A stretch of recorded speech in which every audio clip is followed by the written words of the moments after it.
సీఎంగా ప్రమాణ స్వీకారం చేశాక సీఎం చంద్రబాబు మంత్రులతో తొలిసారి సమావేశమయ్యారు.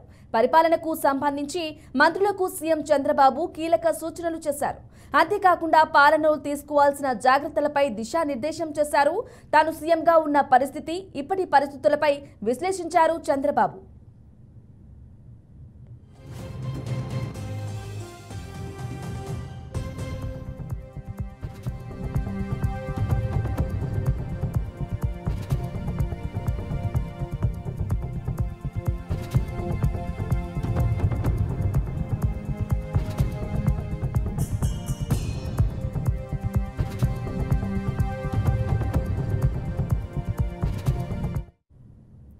జగన్ నాశనం చేసిన వ్యవస్థలను ప్రక్షాళన చేస్తూ రాష్ట్ర పునర్నిర్మాణంలో కీలక బాధ్యత కావాలని మంత్రులకు చంద్రబాబు సూచించారు. ఇక ఓఎస్డీలు, పీఏలు, పీఎస్ల విషయంలో పూర్తి అప్రమత్తంగా ఉండాలని మంత్రులతో అన్నారు. జగన్ ప్రభుత్వంలో మంత్రుల వద్ద పనిచేసిన సిబ్బందిని మీ దరి చేరనివ్వద్దని సూచించారు. మంత్రుల అభిష్టాలు, వారి సమర్థతను బట్టి శాఖలు కేటాయిస్తానని, ఇచ్చిన శాఖకు పూర్తి స్థాయి న్యాయం చేయాల్సిన బాధ్యత మీది అని చంద్రబాబు మంత్రులతో చెప్పారు.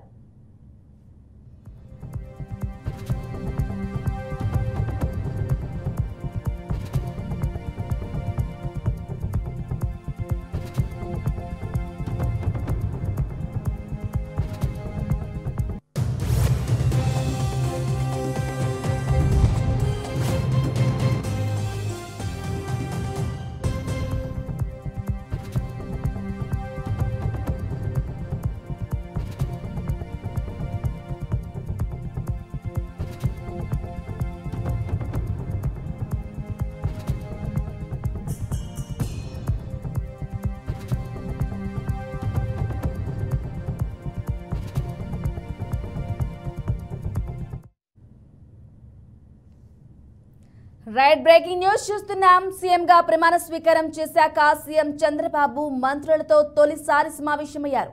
పరిపాలనకు సంబంధించి మంత్రులకు సీఎం చంద్రబాబు కీలక సూచనలు చేశారు. అంతేకాకుండా పాలనలో తీసుకోవాల్సిన జాగ్రత్తలపై దిశానిర్దేశం చేశారు.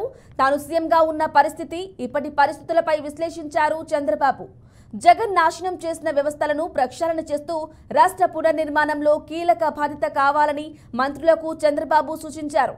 ఇక ఓఎస్డీలు, పీఏలు, పీఎస్ల విషయంలో పూర్తి అప్రమత్తంగా ఉండాలని మంత్రులతో అన్నారు. జగన్ ప్రభుత్వంలో మంత్రుల వద్ద పనిచేసిన సిబ్బందిని మీ దరి చేరనివ్వద్దని సూచించారు. మంత్రుల అభిష్టాలు, వారి సమర్థతను బట్టి శాఖలు కేటాయిస్తానని, ఇచ్చిన శాఖకు పూర్తి స్థాయి న్యాయం చేయాల్సిన బాధ్యత మీది అని మంత్రులతో చెప్పారు. ఇక ఇదే విషయానికి సంబంధించిన మరింత సమాచారం మా అమరావతి బ్యూరో చీఫ్ ఏడుకొండలు అందిస్తారు. ఏడుకొండలు, చెప్పండి, తొలిసారిగా మంత్రులతో సమావేశం ఏర్పాటు చేశారు చంద్రబాబు. సీఎం అయిన తరువాత పూర్తి డీటెయిల్స్ ఇవ్వండి. గుడ్ మార్నింగ్ బ్రాహ్మణి. ఇటు ఏపీ సీఎం చంద్రబాబు నాయుడు నిన్న తను సీఎంగా ప్రమాణ స్వీకారం చేసిన తర్వాత తనతో పాటు ప్రమాణ స్వీకారం చేసినటువంటి 24 మంత్రులను తన నివాసానికి రావాలంటూ కూడా చెప్పి అక్కడి నుంచి ఇంటికి తన నివాసానికి బయలుదేరి వెళ్ళారు. అనంతరం ఆయన వెంట వెళ్ళినటువంటి మంత్రుల్లో పవన్ కళ్యాణ్, పయ్యావుల కేశవులు మినహా మిగిలిన అందరూ కూడా హాజరయ్యేటువంటి పరిస్థితి. అయితే ముఖ్యంగా ఏదైతే కొత్తగా ఈసారి మంత్రి పదవులు చేజిక్కించుకున్నటువంటి ఈ మంత్రులు ఉన్నారో వారికి దిశానిర్దేశం అయితే చేశారు. తాను సీఎంగా ఉన్నప్పుడు పరిస్థితులు ఇప్పటికీ చాలా మార్పులు ఉన్నాయని విశ్లేషించారు. అయితే జగన్ నాశనం చేసినటువంటి వ్యవస్థలను ప్రక్షాళన చేస్తూ రాష్ట్ర పునర్నిర్మాణంలో కీలక బాధ్యతలు వహించాలని మంత్రులకు చంద్రబాబు సలహా ఇచ్చారు. అయితే ఇక ఓఎస్డీలు, పిఏలు, పిఎస్లకు సంబంధించి చాలా జాగ్రత్తగా ఉండాలని, ఈ విషయంలో పూర్తి అప్రమత్తంగా ఉండకపోతే ప్రమాదం కూడా చోటు చేసుకునే పరిస్థితులు ఉన్నాయంటూ కూడా హెచ్చరించారు. అలాగే జగన్ ప్రభుత్వంలో మంత్రుల వద్ద పనిచేసినటువంటి సిబ్బందిని మీ దరి చేరనివ్వద్దంటూ కూడా సలహా ఇచ్చారు. అయితే మంత్రుల అభిష్టాలు, వారి సమర్థతలను బట్టి వారికి ఏదైతే శాఖలు కేటాయిస్తానని హామీ ఇచ్చారు. అయితే ఇచ్చిన శాఖకు పూర్తి స్థాయి న్యాయం చేయాలంటూ కూడా ఆయన సలహా ఇచ్చారు. ముఖ్యంగా ఏదైతే రాగద్వేషాలకు పోకుండా ముఖ్యంగా వైసీపీ కవింపు చర్యలకు దిగేటువంటి అవకాశం కూడా ఉంది. అటు నుంచి కూడా దూరంగా ఉండాలి.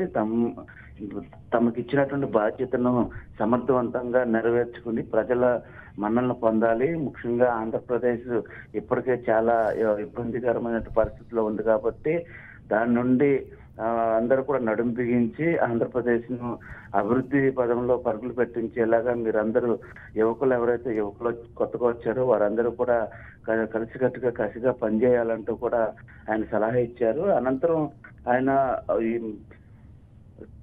కుటుంబ సమేతంగా బయలుదేరి తిరుమలకు వెళ్ళారు. అయితే ఈ రోజు తిరుమల నుంచి వచ్చిన తర్వాత ఆయన తొలిసారిగా ముఖ్యమంత్రి హోదాలో ఈ రోజు సచివాలయంలో 1వ బ్లాక్ లో ఉన్నటువంటి తన ఛాంబర్ లో ఈ యొక్క బాధ్యతలు అయితే స్వీకరిస్తారు. బాధ్యతలు స్వీకరించిన తర్వాత రైట్ ఏడుకొండలు, తొలిసారి thank you for the updates.